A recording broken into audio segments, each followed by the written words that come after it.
12वीं से 12वां पार्ट है होम साइंस का, जिसका कुछ पार्ट रह गया था वो हम इसी वीडियो में कर रहे हैं। तो उससे पहले हमारे चैनल को सब्सक्राइब करना ना भूलिए ताकि आगामी वीडियो आप तक सीधा पहुंच सकें और आप उसका लाभ उठा सकें। इसमें हमारे कुछ पार्ट रह गए थे, जैसे कि उच्च रक्तचाप यानी कि बीपी का बढ़ जाना, ब्लड प्रेशर का बढ़ जाना, जिससे कि हृदय का रोग भी हो सकता है, अटैक भी आ सकता है, और मोटापा तो इससे बढ़ता भी है। यानी कि मोटापा जो है वो भी इसके एक कारण है। सामान्यतः देखभाल में शारीरिक भार बढ़ जाता है, जिसके कारण हृदय जो है उसको अधिक कार्य करना पड़ता है और उच्च रक्तचाप जो है उसका कारण हो सकता है।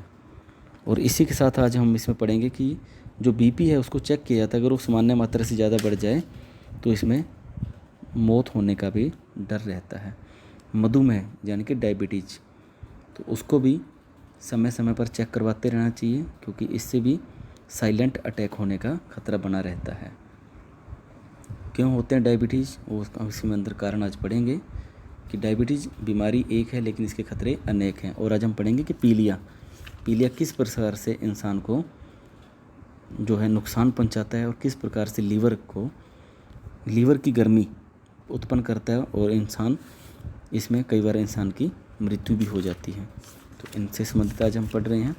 उच्च रक्तचाप, हृदय के निरंतर, आप इसमें देख सकते हो कि जब पीलिया होता है तो आंखें बिल्कुल पीली हो जाती हैं। इसके लक्षण घरेलू उपचार भी हो सकते हैं, लेकिन डॉक्टरी सलाह भी ज़रूरी होती है। डॉक्टरी सलाह के बिना कोई भी उपचार नहीं करना चाहिए। ऐसी हालात में कभी भी रिस्क नहीं लेना चाहिए। उच्च रक्तचाप हृदय के निरंतर फैलने और सिकुड़ने के कारण क्रिया का रक्त का निरंतर प्रवाह होता है। अगर रक्त प्रवाह में कोई बाधा उत्पन्न हो जाए तो हृदय को अधिक दबाव के साथ रक्त प्रवाह करना पड़ता है और रक्तचाप बढ़ जाता है। स्वस्थ व्यक्ति का 80 मिलीलीटर से 120 मिलीलीटर का पारा होता है। उच्च रक्तचाप की स्थिति में 220 भी चला जाता है और 120 मिलीमीटर से अधिक चला जाता है। यह रोग ज़्यादातर अधेड़ आयु के लोगों और वृद्धों में ज़्यादा होता है। इससे अन्य बीमारी भी हो सकते हैं, हृदय रोग, गुर्दे का रोग, मानसिक रोग। उच्च रक्तचाप के कुछ कारण हैं। पैतृकता, माना जाता है कि माता पिता को अगर ये बीमारी है तो संतानों में भी अक्सर देखने को मिल जाती है। मोटापे के कारण भी बीपी जो है बढ़ सकता है। चिंता और मानसिक तनाव के कारण भी लोग एकदम से किसी बात की टेंशन ले जाते हैं, तनाव में चले जाते हैं, स्ट्रेस लेते हैं, तो उससे भी बीपी बढ़ जाता है। बीपी यानी कि ब्लड प्रेशर, उच्च रक्तचाप। नशीले जो पदार्थों का सेवन करते हैं स्त्रियां चाहे वो पुरुष हैं, तो उनमें भी ये रोग हो जाता है। आयु और लिंग, अधेड़ आयु के व्यक्ति में ये रोग ज़्यादा होता है।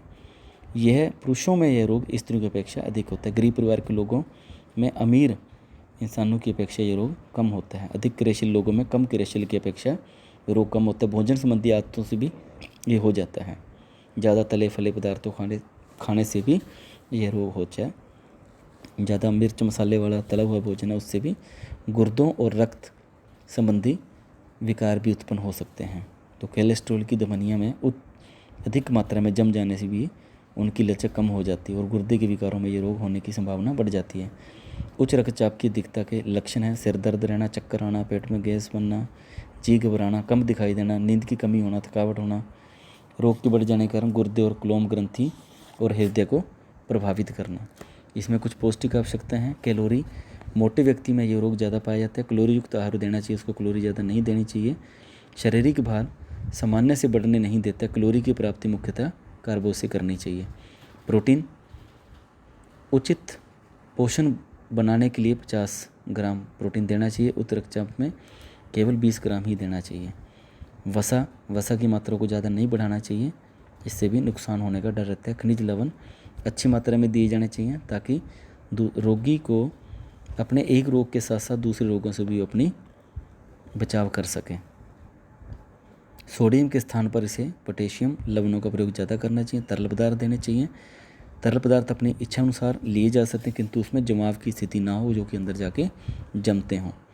भोजन में सम्मिलित किए जाने वाले आहार उसमें हो सकते हैं। सादा संतुलित भोजन रोगी को आराम देता है। अन्य भोज्य पदार्थ दिए सकते हैं जैसे अनाज, वसा रहित दूध, सपरेटा दूध की दही, लगभग सभी फलों का रस, जड़दार सब्जियां, मटर, मूली के पत्ते, खीरा, ककड़ी, भिंडी, तोरी दी जा सकती है।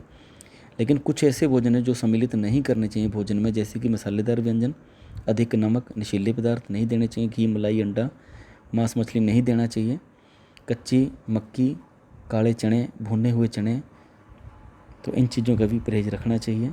उच्च रक्तचाप से ग्रस्त व्यक्ति को एक जो तालिका दी गई उसको बच्चों अपनी बुक में आप जरूर देखिए। मधुमेह यानी कि डायबिटीज, शुगर जिसको हम बोलते हैं मधुमेह, ये एक इंसुलिन हार्मोन के कम बनने अथवा ना बनने के कारण होता है। इंसुलिन हार्मोन,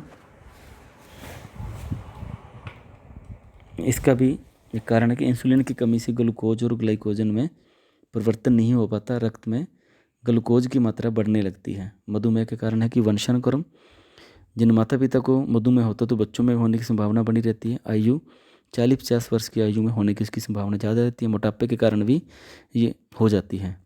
जीने का ढंग, मानसिक तनाव, चिंता, शारीरिक क्रियाशीलता की कमी, अधिक आहार लेना, मीठे पदार्थ अगर कोई ज़्यादा सेवन कर रहे हैं तो उससे जल्दी शुगर होने का डर रहता है। ग्रंथीय विकार,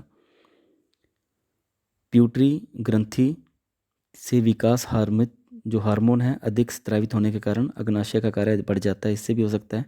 अग्नाशय में विकार और ट्यूमर होने से भी मधुमेह हो सकता है, लेकिन इसके कुछ लक्षण हैं। प्यास बढ़ना, भूख बढ़ना,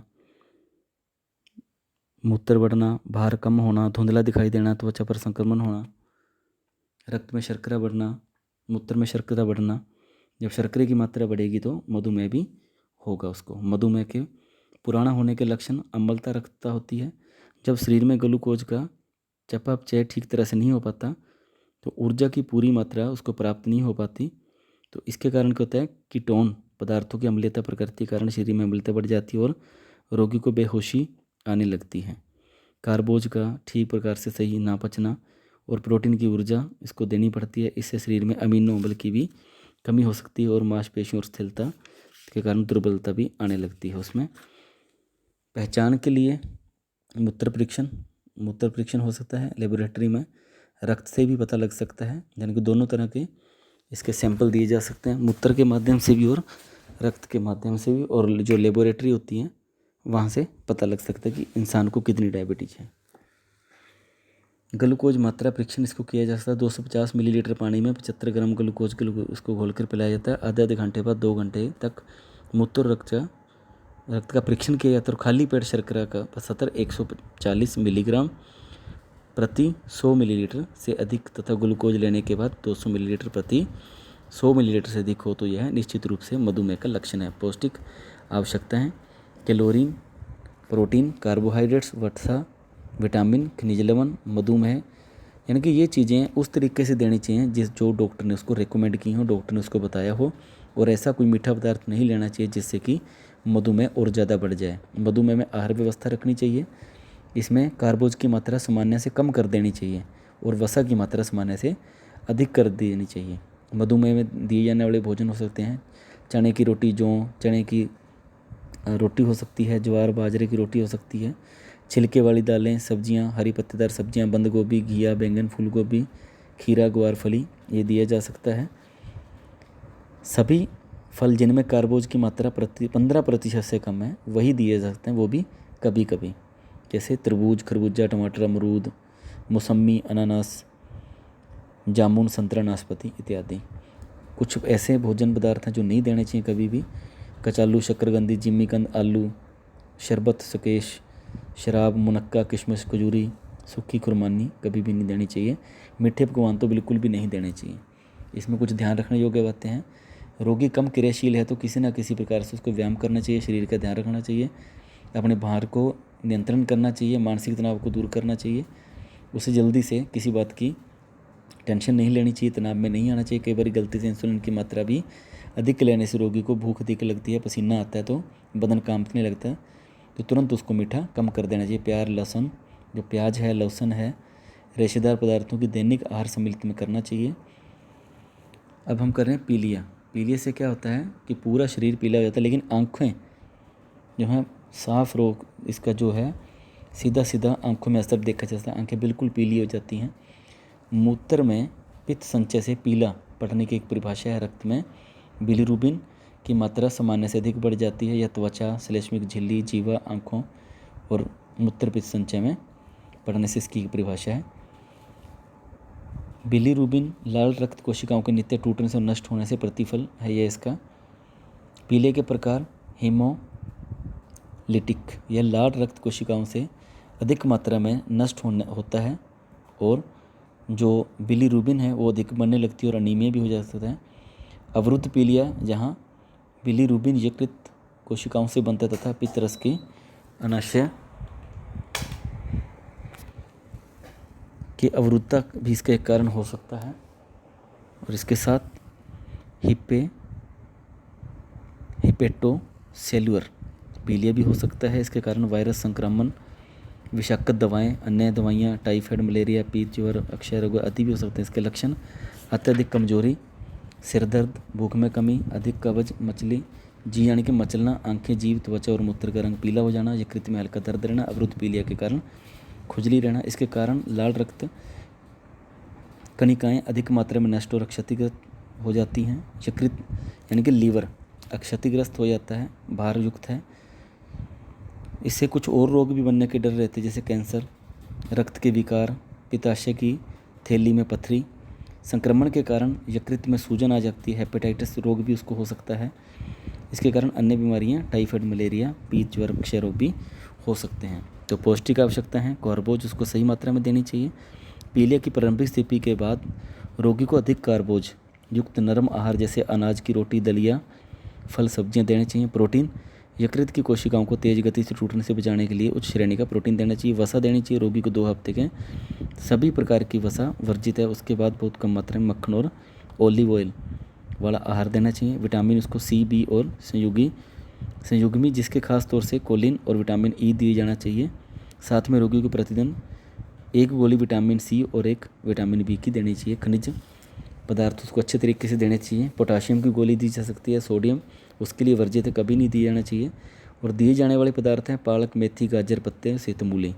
जौ का पानी दिन में कई बार दिया जा सकता है। नींबू पानी, लस्सी, नारियल पानी, ताज़े फलों का रस, जूस इत्यादि दिया जा सकता है। लेकिन नमकीन, पापड़, चटनी, अचार, रेशे युक्त भोज्य पदार्थ, साबुन, दालें कभी भी उसको नहीं देने चाहिए अगर उसे पीलिया है। चॉकलेट, केक, पेस्ट्री, आइसक्रीम नहीं देनी चाहिए। इसमें कुछ ध्यान रखने योग्य बातें हैं कि गर्म पानी का अनीमल लेना चाहिए, आंतों में मांसपेशियों की गति बढ़ जाए। अल्कोहल पूरी तरह इसमें वर्जित है, ड्रिंक नहीं करनी चाहिए। सामान्य आहार कायम रखना चाहिए। औद्योगिक रसायन से बचना चाहिए। दूसरों के टूथब्रश, सुइयाँ, रेजर का प्रयोग नहीं करना चाहिए। हेपेटाइटिस ए और बी का टीका लगवाना चाहिए। और इसमें अल्कोहल नहीं लेना चाहिए। रोगी को पुनर्वृत्ति रोकने के लिए लक्षण खत्म होने के बाद भी रोगानुसार आहार लेते रहना चाहिए। कम मात्रा में थोड़े समय के अंतराल पर आहार लेना चाहिए। बच्चों, हम इसके कह सकते हैं कि रोगी को रोग कोई भी हो, इंसान को रोग कोई भी हो, लेकिन उसको तभी टाला जा सकता है केवल दवाइयों से नहीं, बल्कि घर में उसका परहेज भी रखना चाहिए। रोगी की अच्छे से देखभाल करनी चाहिए। उसको सकारात्मक तरीके से हमेशा समझाना चाहिए, उसके सामने अच्छी अच्छी बातें करनी चाहिए और रोगी की अच्छे तरीके से केयर करनी चाहिए, देखभाल करनी चाहिए, ताकि वो जल्दी स्वस्थ हो। और उसके लिए दवा के साथ साथ दुआ भी करनी चाहिए। धन्यवाद। आप सबका दिन शुभ हो। हमेशा हस्त स्वस्थ रहिए, खुश रहिए, लंबी आयु जिए। धन्यवाद।